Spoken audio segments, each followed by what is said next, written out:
'Tis this season. With the magic of Pasko surrounding us, we will be sharing content all about the holidays that's unique to this one happy island right here on Tela Aruba. Like a good old classic Christmas movie, you will be seeing some of your familiar favorites, such as the Oli Bolin story, Ayacas, the Nutcracker, Ponche Crema, and more. Happy holidays to you and your family.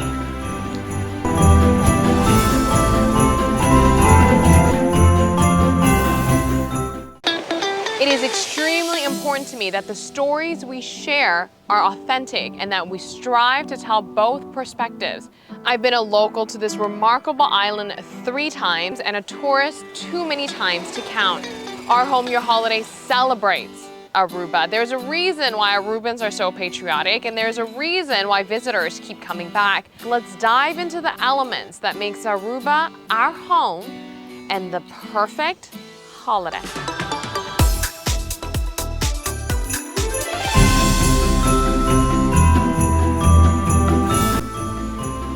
We are certainly in the midst of the magical season. Welcome to the show. I'm your host, Yen Tolu. One of the best things about celebrating Christmas and the holidays right here in Aruba is that the community truly has adopted some various cultural traditions from other countries as their own here. Take food and drink, for example. We've got Dutch and Venezuelan influences. For right now, let's start off with some Oli Bolins. I've been waiting all year for Oli Bolin. I don't need them, but I want the Oli Bolin. Oli Bolin? That's how I say it? Oli Bolin. Well, this is a local tradition here in Aruba every December. Oli Bolin. Now that we have an idea of how to say Oli Bolin and got a sense of the excitement for it, let's get cooking. Here we are blending the Oli Bolin mix, flour, and dry active yeast, plus some water. Raisins will get added to this particular batch. The stop that we are filming at today offers 3 different kinds. They have plain, raisins, and chocolate. According to Harley, a bag of Oli Bolin mix can make up to 300 of the delicious sweet treats. After everything is mixed together, we let the dough rest. Then, voila! By letting the dough rest, it allows for it to rise. You can tell here that it's risen a bit. It is a 2-person job to hoist the batter up to pour into this machine, which is called the hopper, a piece of equipment from the Netherlands. Then the hopper gets to work. A lot of work. 2 at a time, the hopper plops out the perfectly rounded Oli Bolin, which in English directly translates to oily balls. Now the name makes a lot of sense considering the cooking process. So we let oil and heat do its jobs.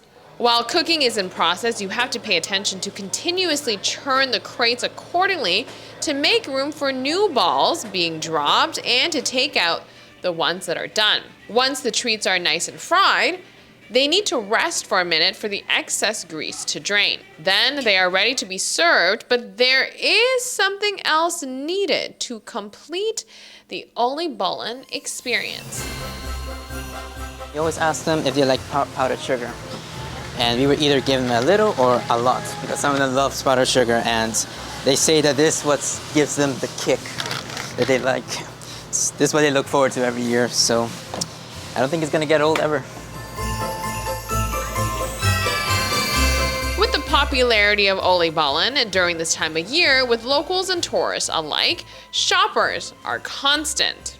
The batch is ready for those in the holiday spirit and those with a sweet tooth. What does it really mean, though, when a shopper who lives in Aruba brings a bag full home to friends and family?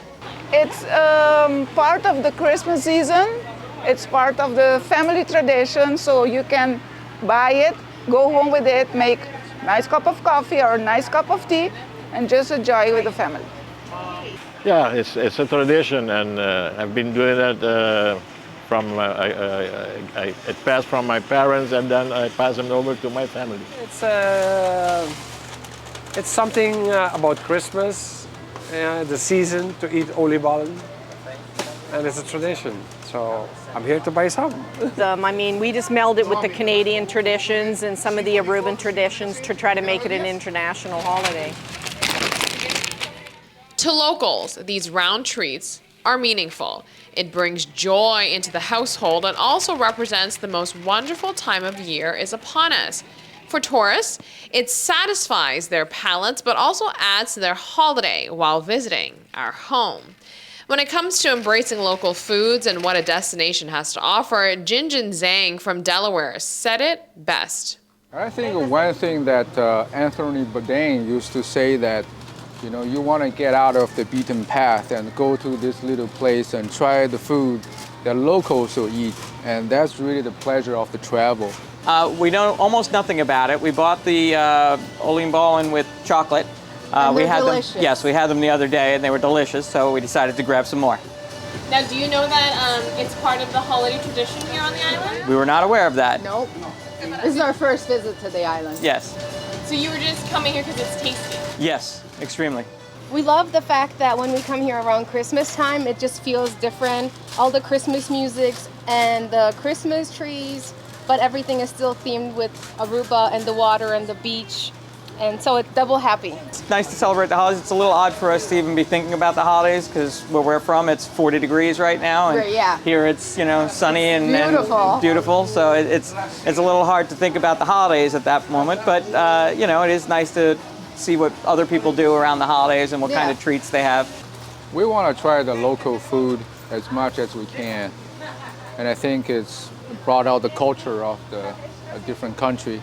We've seen how these deep fried sweets are made. We know that this is definitely part of the local holiday tradition here. And we know visitors of the island see this as part of experiencing something cultural. But let's get into what the Oli Bollins taste like. Fantastic, soft donut, but it's better than a donut. I would describe it as sort of a cross between an Italian zeppoli and a beignet. It reminds me of this French pastry, but of course it's Italian, so it's very different. But it reminds me of this French pastry we have in Louisiana. French fish. You know the Beignet. beignets? Beignet, yes. That's how I see them. Absolutely delicious. During the holiday season, there's sweet treats and there's savory dishes.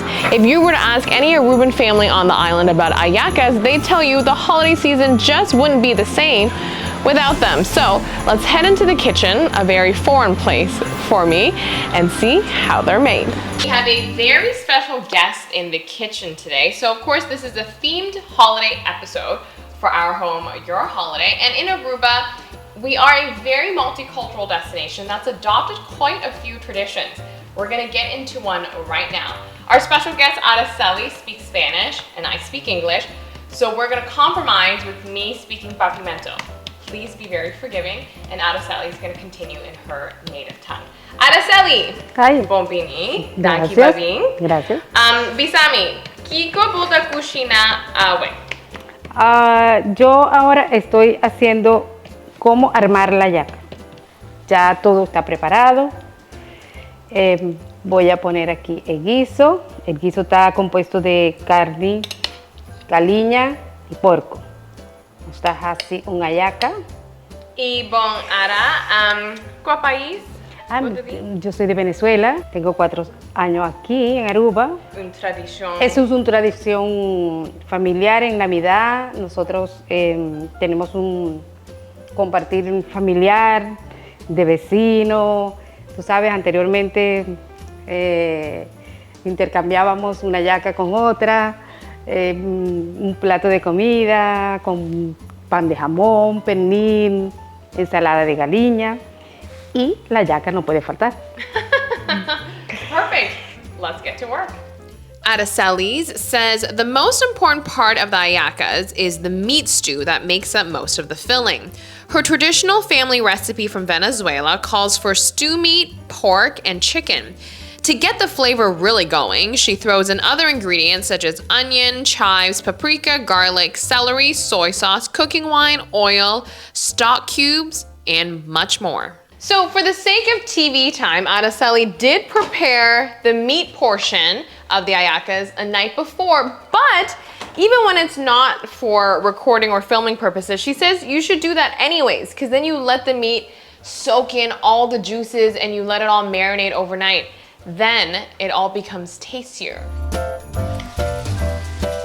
Oh my goodness, she's right. Another star of the hallacas is of course the cornmeal, which holds everything together. The secret to Araceli's hallacas is what she does with the corn flour. She kneads the flour with chicken broth beforehand, which is a step, according to her, that cannot be missed. Yo siempre preparo la carne y el puerco juntos.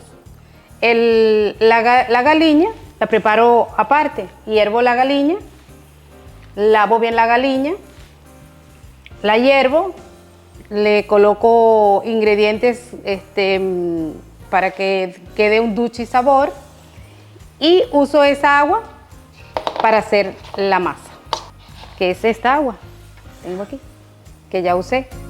Araceli says she thinks it is great that the island has adopted this delicious tradition during the holidays from her home country. But there are a few differences between the two typical recipes.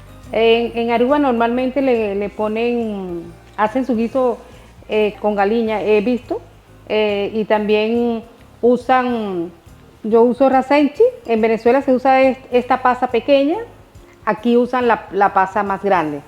Y cacahuetes también le ponen a la hallaca. Y también le colocan pica. Aquí le gusta mucho el pica. So it sounds like the few main differences include the Aruban hallacas being made usually with only chicken.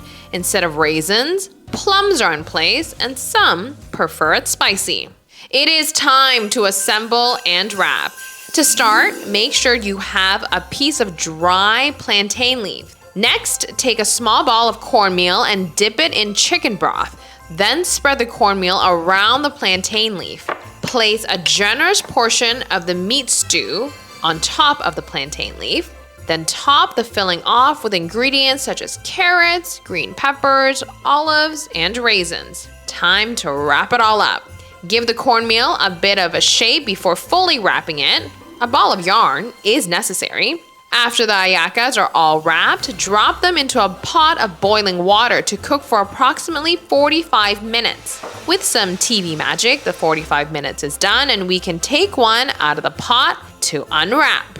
After all the hard work that Araceli put in, it's time to taste. That is so good. Everything is tasty. Everything. The filling. Araceli also thinks it's good. Not only because she made it, but because it's actually very good. And that's a wrap on the mouth-watering hallacas with no pun intended. Those hallacas are so good. If you aren't in the holiday spirit just yet, make sure to take a walk around a Flora Market, because you will get there. Thank you so much for watching today. I hope you enjoyed the show. Make sure to subscribe to our YouTube channel at Our Home, Your Holiday for on-demand access to all our stories as well as full episodes. Signing off right here at Flora Market, I'm Yenta Liu. Happy holidays to you and your family.